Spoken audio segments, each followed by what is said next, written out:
Chegou perto de mim e disse, por que você não entra numa concessão para ganhar uma televisão no Rio? O Nóbrega falou com alguns amigos dele, do Exército. Esse vídeo aqui só com a parte do Silvio Santos você não vai ver em nenhum outro lugar. Como você conseguia? É tão raro assim. Não interessa. Esse vídeo não existe inteiro desse jeito que nem tá aqui. Então é um vídeo mais raro do Silvio Santos, onde ele fala como ele conseguiu autorização do Exército para abrir sua emissora de TV. Ele conta aqui que o Manuel de Nóbrega, pai do Carlos Alberto de Nóbrega, ajudou ele a fazer esse meio de campo aí. E olha esse vídeo. Uma recomendação que ele sempre me fazia: não entra em política, porque política não casa bem com a atividade artística. Ele sempre diz isso para mim: é besteira você entrar em política, porque não vai ser. Foi, na minha opinião, depois que ele comentou, ele achou que foi um péssimo negócio ter entrado na política. A gente tinha o Nóbrega como, olha, vamos brincar pouco com ele, porque ele é mais idoso, é mais velho. Eu sempre participava na ida, na volta, no circo. A gente era uma turma de amigos, né? Todos nós éramos amigos. Nós éramos os três muito unidos, eu, Carlos Alberto e Golias, sabíamos tudo o que acontecia conosco. O baú foi mais uma aventura do Nóbrega, que foi procurado por um senhor chamado Walter.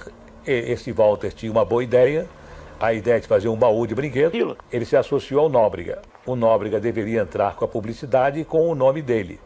Se tratava de pagar alguma coisa para receber no final do ano. Como o senhor Walter não tinha nenhuma credibilidade, até porque ninguém conhecia o Walter empresário, o Walter se viu atrapalhado, os negócios não deram certo.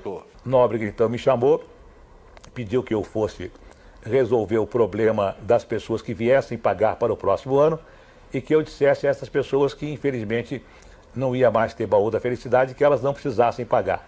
Mas aí eu percebi que aquilo era um bom negócio, que bem administrado poderia fazer sucesso. E eu então falei com o Nóbrega se ele queria que eu continuasse lá e que nós ficaríamos sócios 50%. Então nós ficamos sócios até um determinado tempo, quando o Nóbrega então resolveu se afastar. O Nóbrega havia dito para mim que tinha gasto 500 mil alguma coisa, e aí eu então fiz questão de pagar ao Nóbrega 500 mil alguma coisa vezes 10. Ele recebeu 5 mil e alguma coisa e ficou muito contente porque ele não esperava receber nada. Então ele recebeu os 5 mil e alguma coisa e não quis mais saber da atividade comercial. Ele preferiu ficar só na televisão e só no rádio. Agora, o Nóbrega sempre foi muito infeliz nos negócios. Sempre que ele gostava de se meter em negócios, ele parece que, por algum motivo, gostaria de ter outra atividade que não fosse a televisão, mas sempre que ele se metia em negócios, como a atenção dele estava sempre voltada para o rádio e para a televisão, ele deixava de lado a atenção que deveria dar aos negócios. Por deixar de lado a atenção, ele não era bem sucedido. As pessoas ou agiam mal com ele, ou os próprios negócios caminhavam mal, sem que ele soubesse, e quando os negócios estavam irremediavelmente perdidos, quando o prejuízo já era muito grande, é que a notícia chegava a ele. Ele aí então era obrigado a pagar o prejuízo, porque geralmente a pessoa que o envolvia no negócio ou já tinha perdido tudo ou não tinha nada para pagar. Então ele sempre pagou do bolso dele. Eu me lembro das Travas Carneiro, que eu mandei um auditor: vai até lá e você veja o que pode ser feito. Aí o auditor veio com a solução e nós solucionamos. Eu fazia porque quando eu vi que ele não tinha solução, eu procurava ajudar o amigo, o Manuel, mas não era que ele gostasse, não. Agora, uma única vez em que eu percebi que ele ia perder tudo, porque ele falou: eu quero perder tudo. Eu falei: mas para perder tudo para quê? Qual a razão? Mas eu quero perder, mas não é o motivo de perder tudo. Aí então eu procurei fazer com que ele não perdesse tudo. Na ocasião da TVS do Rio, quem levantou o problema foi uma pessoa que já faleceu, foi Moisés Veltman.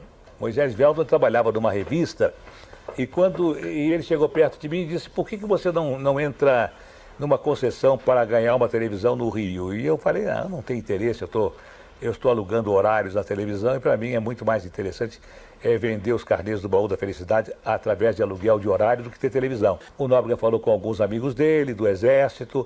Agora, ele não me contava os pormenores, não. Ele fazia as reuniões dele, ele procurava os amigos dele, mas ele não me contava os pormenores, não. E aí a coisa foi caminhando até que a televisão no Rio foi dada a mim. Como eu disse no início, o Nóbrega fazia muito as coisas ele sozinho e ele não avisava ninguém. Quer dizer, eu tenho a impressão que ele trabalhou muito para que essa televisão fosse entregue a mim no Rio de Janeiro, que era a primeira televisão. Ele só me disse no final que nós íamos ganhar, e realmente nós ganhamos. E aí depois ele foi comigo ao Ministério, nós assinamos os papéis para poder receber a concessão. O Nóbrega sempre quis ficar afastado, ele queria apenas me ajudar. A cena que me parece quase igual a 20 anos atrás, quando eu cheguei em São Paulo, sem saber o que fazer, e com uma mala de roupa, à procura de Manuel de Nóbrega, e eu tinha uma carta para entregar ao Manuel de Nóbrega. Mas eu não sei por que razão eu não quis entregar a carta, não, porque coincidentemente se realizava na Rádio Nacional um teste para locutores. Depois eu entrei para a rádio sem conhecer o Nóbrega, porque eu conheci o irmão dele lá em Niterói. E o irmão dele me dizia que tinha um irmão em São Paulo que era mais conhecido do que moeda de 400 réis. E eu falei, puxa, mas para ser mais conhecido do que moeda de 400 réis deve ser bem conhecido. Realmente o Nóbrega havia sido, alguns anos atrás, o deputado estadual mais votado em São Paulo e era muito conhecido da cidade. Então o Nóbrega olhou para mim quando o Vitor Costa, o saudoso Vitor Costa, pediu a ele que escolhesse um novo animador, um novo locutor. Ele disse, não, eu acho que esse rapaz vai bem. Assim como o Nóbrega confiou em mim. E hoje eu fico muito contente em trazê-lo aqui como diretor superintendente do Canal 11. Eu espero mais tarde encontrar com o senhor ministro em qualquer lugar da cidade, sei lá, e dizer para ele, viu, ministro, a coisa deu certo.